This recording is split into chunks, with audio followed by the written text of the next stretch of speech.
سبحان اللہ. جو زیادہ مہذب ہو اسے لباس پہنا دو، چاہے کعبے کی دیواریں ہو یا قرآن کی بکوا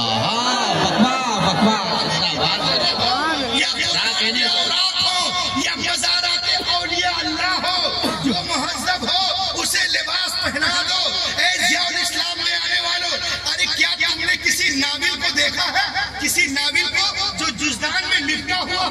کسی ناول کو دیکھا ہے جو جزدان میں لپٹا ہوا ہو؟ نہیں. ابن صفی کی ناول، ولیم شیکسپیئر کی ناول، پریم چندر کی ناول، گلشن نندا کی ناول نہیں. چاہے وہ کٹی پتنگ ہو، ندیہ کے پار ہو، ڈاؤن نمبر 1 ہو، زخمی زمین ہو، کھلتا گلاب ہو، کسی ناول کو دیکھا ہے جزدان میں؟ نہیں. اس لیے کہ ناول ہوتے ہیں اس لیے کہ ادھر ادھر جدھر ادھر پڑے ہیں. قرآن اسی لیے ہے عظمتوں سے سینے سے لگے. نعرے تکبیر، نعرے رسالت، عظمت قرآن کریم، نعرے تکبیر. دنیا عورتوں کو ناول بنانا چاہتی ہے. میرا نبی کتاب حیات، میرا نبی کتاب حیات. سبحان اللہ سبحان اللہ. اسلام میں عورتوں کا مقام نہیں ہے، وہ سن لے. ہماری کتاب نہ پڑھیں، اپنی خالہ کی کتاب پڑھیں. خالہ کی کتاب پڑھیں. خالہ کا نام ہے اینی بیسنٹ، مدراس کے رہنے والی ہے. اللہ کے رسول پر پڑھتی ہے اور ایک کتاب لکھتی ہے، The Life and Teaching of Prophet Muhammad صلی اللہ علیہ وسلم. صفحہ نمبر 4 پہ کہتی ہے، سنیے کیا کہہ رہے ہیں. It is impossible for anyone who studies the life and the character of the great prophet of Arabia, or knows who now thought and say how he lived, to feel anything but reverence of the that mad prophet. یہ کہتے ہیں کہ جو کوئی محمد عربی کی سیرت کو پڑھے گا نا وہ ان کا مرید ہو جائے. بکوا سبحان اللہ. عظیم رب کا عظیم رسول، سبحان اللہ سبحان عظیم رب کا عظیم رسول. یہ کہتی ہے before the birth of Prophet Muhammad in Arab, people used to bury Allah, their female children. As soon as they were born, the Prophet Muhammad put a complete stop to this practice. He himself loved his daughter more than anyone else in land, and set forth an example for others to follow. یہ کہتی ہے جب حضور تشریف نہیں لائے تھے، عرب میں لوگ بیٹیوں کو زندہ دفن کر رہے تھے. مصر میں بہائی جا رہی تھی، طرابلس میں بیچی جا رہی تھی، یونان میں کاٹی جا رہی تھی، کہیں پہ جلائی جا رہی تھی. نبی آ گئے، بیٹیوں کو سینے سے لگایا اور دنیا کو پیغام دیا، اے دنیا والوں، میں نے ہمیشہ بیٹیوں کو سینے سے لگا کے رکھا ہے. دنیا کے ہر باپ اپنی اپنی بیٹیوں کو سینے سے لگا کے رکھے. پیغمبر کے قال نے دنیا کی فضا میں ایسی گونج پیدا کی کہ دنیا میں تمام قوموں و مذاہب نے فرمان رسول کے سامنے سر تسلیم خم کر دیا. آج ٹی وی پر ثانیہ بولتی ہے، سونیا بولتی ہے، شبانہ بولتی ہے، ممتا بولتی ہے، کیا بیٹی کے جنم پہ خوشیاں منا. حیرت تم آج کہہ رہی ہو پیغمبر نے 1400 سال پہلے ارشاد فرمایا، جس گھر میں بیٹیاں پیدا ہوتی ہیں وہاں ایک نہیں، دو نہیں، تین نہیں، روزانہ 12 رحمتیں نازل ہوتی ہیں. جب تک بیٹیاں باپ کے گھر رہتی، رحمت کا دریا وہاں بہتا ہے، اور جب شوہر کے گھر جاتی ہے وہ دریا وہاں بہنے لگتا ہے. اسلام میں عورتوں کا مقام نہیں، عورتوں کو ادھر رکھو، بیٹیوں کو دیکھو. یہ مدینے کی سرزمین ہے، صحابہ کا جھرمٹ ہے، پیغمبر کائنات درمیان میں تشریف فرما ہے. میرے مصطفیٰ کے گود میں ایک چھوٹی سی بچی ہے. نبی محترم نے ارشاد فرمایا، آؤ میرے ماننے والوں سنو، میرے گود میں جو چھوٹی سی بچی ہے نا، یہ یتیم غریب بچی ہے. میں چاہتا ہوں میرے ماننے والوں میں سے کوئی اس بچی کو لے لے، اس کی پرورش کرے. صدیق اکبر نے چاہا ہم لے لیں، فاروق اعظم نے چاہا ہم لے لیں، عثمان غنی نے چاہا ہم لے لیں، شیر خدا نے چاہا ہم لے لیں، جناب طلحہ نے چاہا ہم لے لیں، زبیر نے چاہا ہم لے لیں، بلال نے چاہا ہم لے لیں. سب کے ہاتھ پیغمبر کی طرف اٹھتے جا رہے ہیں، یا رسول اللہ یہ بچی ہمیں دے دی جا، ہمیں دے دی جا، ہمیں دے دی جا. نبی یہ محترم محفل میں دیکھتے ہیں، ایک صحابی سے فرماتے ہیں، سنیے اس بچی کو آپ لے لیجئے. انہوں نے خوشی خوشی لیا، آنکھوں کو چوما، پیشانی کو چوما. اس کے بعد ان کے آنکھوں سے آنسوؤں کے قطرات بہنے لگتے ہیں، بہتا ہوا آنسوؤں کا دھارا. نبی نے دیکھا، وہ نبی محترم نے ارشاد فرمایا، یہ بہتے ہوئے آنسو کیا کہنا چاہتے ہیں، یہ لرزتے ہوئے چہرے کیا کہنا چاہتے ہیں. کیا بیٹی کے بوجھ کو نہیں اٹھا سکتے؟ قربان جاؤ مسلمانوں. صحابی رسول بچہ چل عرض کرتے نہیں रसूल अल्लाह ऐसी बात नहीं है, क्या फिर रो क्यों रहे हो? क्या मैं इसलिए रो रहा हूँ कि जब जब ईमान न लाए थे, मुसलमान न हुए थे, इन्हीं हाथों से हमने अपनी जिंदा 6 बच्चियों को दफन किया था।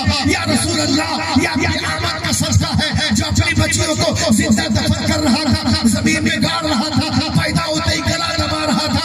आज खैर की बेटी को प्यार कर रहा है, आज खैर की बेटी को गले से लगा रहा है, आज खैर की बेटी को चूम रहा है। ऐ मुस्तफा, आपने ज़हन को बदल दिया है, आपने फितरत को तब्दील कर दिया है, आपने हैवान को इंसान बना दिया है, आपने सोसाइटी को बदल दिया है, बस्ती को बदल दिया है, समाज को बदल दिया है। तो मुझे कहने दो, मुस्तफा नहीं आए थे, कायनाती आलम में जुल्म था, नबी आ गए, रोशनी आ गई, भाई ने भाई के हक को पहचाना, बेटी ने माँ के हक को पहचाना, मक्के वालों ने औरतों के मकाम को पहचाना।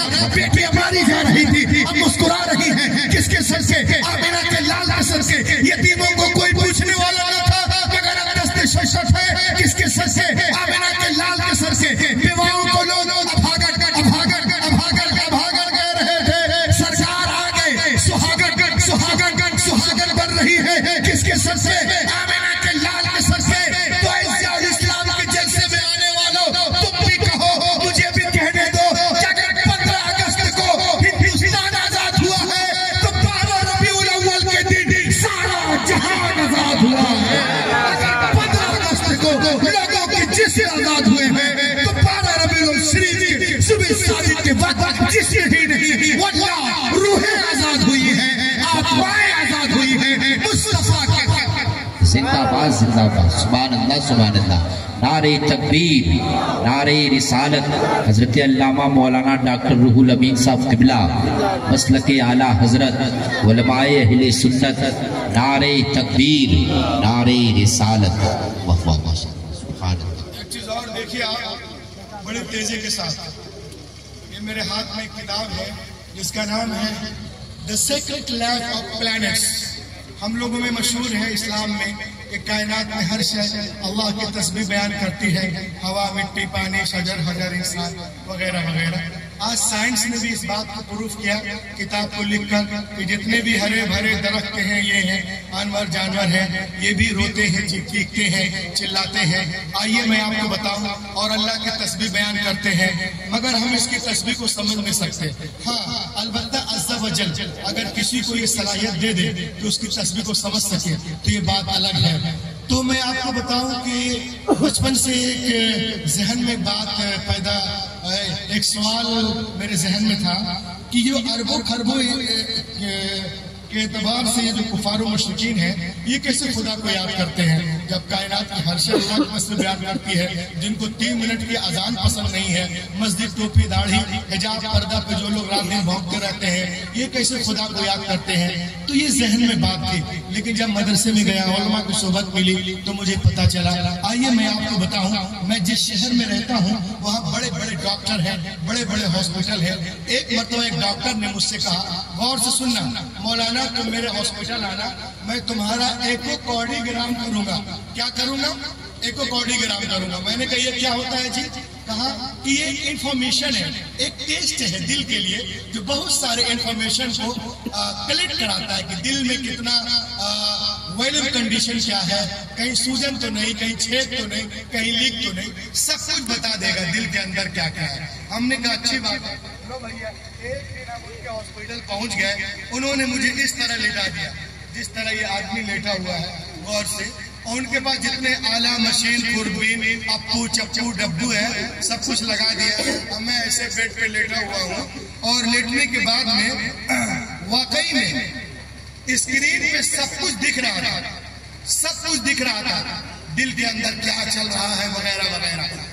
तो वो डॉक्टर मुझसे कहता है, रिस्पेक्टेड मौलाना, let me tell you the sound of the heart. मैं आपको दिल की आवाज सुनाऊं क्या? मैंने कहा सुनाइए। वो मुझको दिल की आवाज सुनाता है, जाके बोले सुभान अल्लाह, सुभान अल्लाह, सुभान अल्लाह। उसको दिल की आवाज सुनाता है, कहा सुनाऊं का दिल की आवाज? मैंने कहा सुनाइए। तो वो साउंड को बढ़ाया तो आवाज आई, तो बोला क्या है आवाज? मैंने कहा तुम बताओ। तो डॉक्टर ने कहा कि लब डब, दिल की आवाज क्या है? बोलो और जोर से, लब डब लब डब लब।